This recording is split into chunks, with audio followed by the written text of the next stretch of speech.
حب دنیا ہے اس کی مثال معقل کی طرح ہے.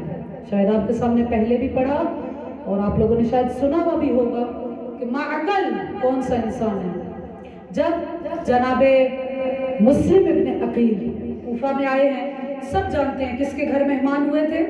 ہانی کے گھر کے.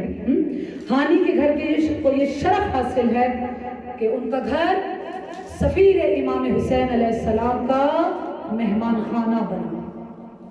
اور خاص لوگوں کو صرف معلوم ہے، عام لوگوں کو معلوم نہیں ہے کہ مسلم کہاں پر ہیں. کیسے پتہ چلا کہ مسلم ہانی کے گھر میں ہیں؟ مسلم ابن اوسجہ کربلا کے شہید ہیں، امام کے صحابی ہیں، مسلم کے ساتھی ہیں. ایک مرتبہ مسجد کوفہ میں نماز پڑھ رہے ہیں. ایک دیکھا شخص پاس کھڑا ہوا ہے، بہت خوبصورت انداز میں نماز پڑھ رہا ہے. کیا اس کے رکوع، کیا سجود، کیا نماز. اور اس کی نماز سے پتہ چل رہا ہے کہ یہ شاید ابن زیاد کا ساتھی نہیں ہے. یہ کس کا ساتھی ہے؟ شاید مثلاً ہماری طرف ہے. ظاہر ہے جو کربلا کے شہید ہیں وہ بھی تو علم غیب نہیں رکھتے نا، ظاہر حجت ہوتا ہے. اور اسی لیے حدیث ہے کہ اگر آپ کسی کو آزمانا چاہتے ہیں، لا تنظروا الی طول الرکوع والسجود، آپ جب کسی کو دیکھنا چاہتے ہیں کہ وہ کس قسم کا ہے تو کبھی بھی اس کے طول رکوع اور طول سجود کو نہ دیکھو.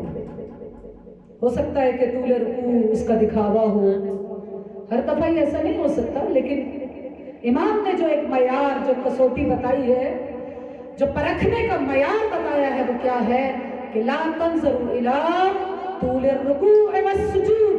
کبھی بھی کسی کو آزمانا چاہتے ہو تو اس کو کبھی بھی اس کی طولانی رکوع سے، طولانی سجدوں سے نہ آزماؤ، بلکہ کس سے آزماؤ؟ اسے دو چیزوں سے آزماؤ. ایک تو یہ دیکھو کہ وہ سچا کتنا ہے، صدق الحدیث و اداء الامانہ، اور دوسرا یہ دیکھو کہ وہ امانت کو کیسا ادا کرتا ہے. جتنا سچا ہوگا اتنا امانت دار ہوگا، اس سے پتہ چلے گا کہ کوئی کتنا مومن ہے. لا تنظروا الی طول الرکوع والسجود وانظروا الی الصدق و اداء الامانہ. اگر تم کسی کو آزمانا چاہتے ہو تو دو چیزوں سے آزماؤ. ایک اس کی سچائی سے آزماؤ کہ وہ کتنا سچا ہے، اور دوسرا اس کو امانت دے کر آزماؤ کہ دیکھو کہ وہ خیانت کرتا ہے یا کتنا بڑا امین ہے.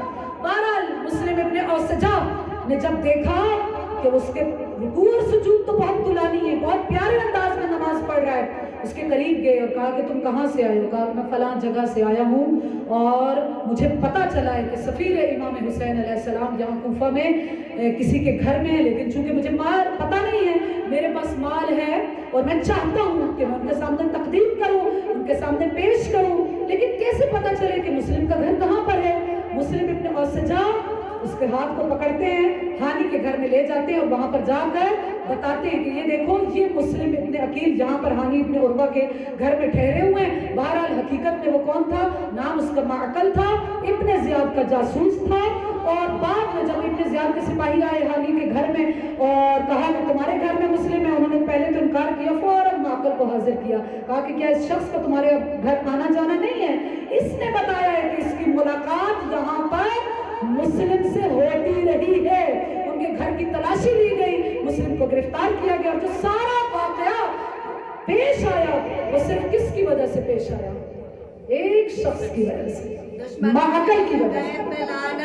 بے شمار خاندان زہرا پر بلند تر سلوات. اللہم صلی علی محمد و آل محمد. صرف ایک شخص کی وجہ سے جس نے مال کے لالچ میں، دنیا کے لالچ میں ابن زیاد کو کیا بتایا؟ سفیر امام حسین علیہ السلام کا گھر بتایا، ان کی جگہ بتائی، اور اس بات میں ذرا بھی شرم سے نہ آئی کہ اس کے اس اقدام کی وجہ سے کتنا بڑا گناہ ہے اس سے سرزد ہونے والا. لیکن چونکہ پیش نظر صرف کیا تھا؟ مال دنیا تھا. لیکن اگر ایک دوسرا کردار بھی مسلم کی اس کہانی کے اندر دیکھیں تو وہ کیا ہے؟ جس کے دل میں حب آخرت موجود ہوتی ہے اور بہت فخر کیا کرے اپنے خاتون ہونے پر، کیونکہ تاریخ اسلام، تاریخ معصومین ایسی خواتین کی کہانیوں سے بھری ہوئی ہے جنہوں نے اسلام پر احسان کیے ہیں. وہ خاتون کون ہے وہ خاتون کون ہے؟ اس کا نام طوعا ہے، طوعا ہے۔ اور طوعا کا اگر جب واقعہ پڑھے تو ایسا ہی نہ سمجھے کہ یہ سب کچھ بس اتفاق ہو گیا، اتفاق نہیں ہے۔ یہ طوعا کا شخص ابن قیس کی کنیز ہے، اس کا بیٹا ابن زیاد کا سپاہی اس کا کارندہ ہے۔ یعنی کیا مطلب ہے کہ جتنی بھی سیاست ہو رہی ہے طوعا اس سب سے آشنا ہے، جانتی ہے کہ کوفہ میں کس قسم کی خبریں ہو رہی ہیں۔ لیکن چونکہ جناب مسلم علیہ السلام کی جو شہادت پڑھتے ہیں تو یہ کہ طوعا کو پتہ نہیں تھا، چونکہ دیکھا ہوا نہیں تھا، ورنہ اس کے دل میں عشق علی موجود تھا۔ پہلے اگر ہانی کا گھر مسلم کا مہمان خانہ بنا، ضیافت خانہ بنا، تو دوسرا گھر جو مسلم ابن عقیل کے لیے مہمان خانہ بنا اور جس نے مسلم کو پناہ دی ہے وہ طوعا ایک خاتون ہے، ایک عورت ہے کہ جس نے جناب مسلم ابن عقیل کو سفیر امام حسین علیہ السلام کو اپنے گھر میں جگہ دی ہے۔ وہ عورت کہ جس کے دل میں حب آخرت موجود ہے، جس نے مال دنیا کی پرواہ نہ کی، دنیا کی پرواہ نہ کی، خوف کی پرواہ نہ کی، ابن زیاد کی پرواہ نہ کی، یہ نہ دیکھا کہ مسلم کو اگر میں اپنے گھر مہمان رکھوں گی کہ تو اس کے بدلے میں مجھے کیا ہونا پڑے گا، کچھ پرواہ نہ کی، مسلم ابن عقیل کو اپنے گھر میں پناہ دی ہے۔ تو اگر ایک طرف ویسا کردار نظر آتا ہے تو دوسری طرف وہ کردار بھی ہے کہ جن کے دل میں آخرت کی محبت موجود ہے۔ بہرحال آج 3 محرم ہے اور آج کی یہ مجلس مسلم ابن عقیل سے منسوب ہے۔ گزشتہ سال کی مجالس میں آپ کے سامنے بیان کر چکی ہوں کہ امام حسین علیہ السلام کے نزدیک مسلم کا کیا مقام ہے اور مسلم کے نزدیک امام حسین علیہ السلام کا کیا مقام اور کیا فضیلت ہے۔ بہرحال جناب مسلم ابن عقیل کوفہ میں جب آتے ہیں، امام حسین علیہ السلام کا سقا، امام کا نمائندہ، امام کے سفیر کی حیثیت سے آتے ہیں۔ کئی ہزار لوگ مسلم کے ہاتھ پر بیعت کرتے ہیں، لیکن ہمیشہ یہی ہوتا ہے کہ پیسہ جیت جاتا ہے، دولت جیت جاتی ہے اور آخرت کی محبت رکھنے والے لوگ ہار جاتے ہیں، ان کو شکست ہو جاتی ہے۔ کئی ہزار لوگوں نے مسلم کے ہاتھ پر بیعت کی۔ مسلم نے امام کو خط بھی لکھا، مولا کوفہ تو آپ کے چاہنے والوں سے بھرا ہوا ہے، مولا کوفہ تشریف لے آئیے۔ لیکن پھر کیا ہوا؟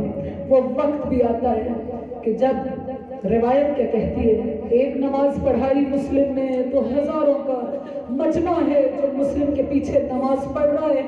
ظہر اور عصر میں یہ نماز سینکڑوں میں آ جاتی ہے، اور جب مغرب اور عشاء ہوئی، مغرب کی نماز میں یہ تعداد گنتی میں رہ جاتی ہے۔ جب عشاء کی نماز پڑھی، جب السلام علیکم ورحمۃ اللہ وبرکاتہ کہا، ایک مرتبہ مسلم نے جو پیچھے مڑ کر دیکھا، مسجد میں کوئی موجود نہیں ہے، تنہا مسلم، ہائے مسلم کی تنہائی پر بہت گریہ کیا کرے۔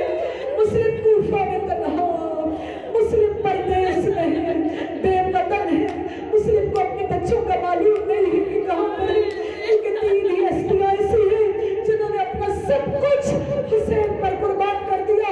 ایک کا نام مسلم ابن عقیل ہے، اپنی تمام اولاد کو حسین پر اور اسلام پر قربان کر دیا۔ دوسری کا نام جناب زینب سلام اللہ علیہ ہے، اور تیسری کا نام جناب رباب ہے۔ اصغر کو میدان کربلا میں قربان کیا، سکینہ زندان شام میں، اجرکم عند اللہ۔ اب وہ وقت آیا، مسلم کوفہ کی گلیوں میں تنہا ہے، کبھی ایک گلی، کبھی دوسری گلی، ہر ایک نے اپنے دروازے کو بند کر لیا ہے۔ شام کا وقت ہے، کرفیو جیسا سسٹم وہاں پر ہے کوفہ میں، کوئی بھی اپنے گھر سے نکل نہیں رہا۔ بار بار اپنے گھر کے دروازے کو کھولتی ہے اور دیکھ کر کیا کہتی ہے، پتہ نہیں میرے بیٹے نے اتنی دیر کیوں کر دی، ابھی تک کیوں نہیں آیا، اسے نہیں معلوم کوفہ کے حالات کیسے ہیں۔ تو نے ایک مرتبہ دروازہ کھولا، سامنے مسلم کو کھڑے ہوئے پایا۔ مسلم نے ایک مرتبہ سے پانی طلب کیا، اے خاتون کیا تو ایک جام پانی کا مجھے دے سکتی ہے، ایک ظرف آب دے سکتی ہے؟ تو اپنے گھر کے اندر گئی، پانی لا کر دیا، دروازہ بند کر دیا۔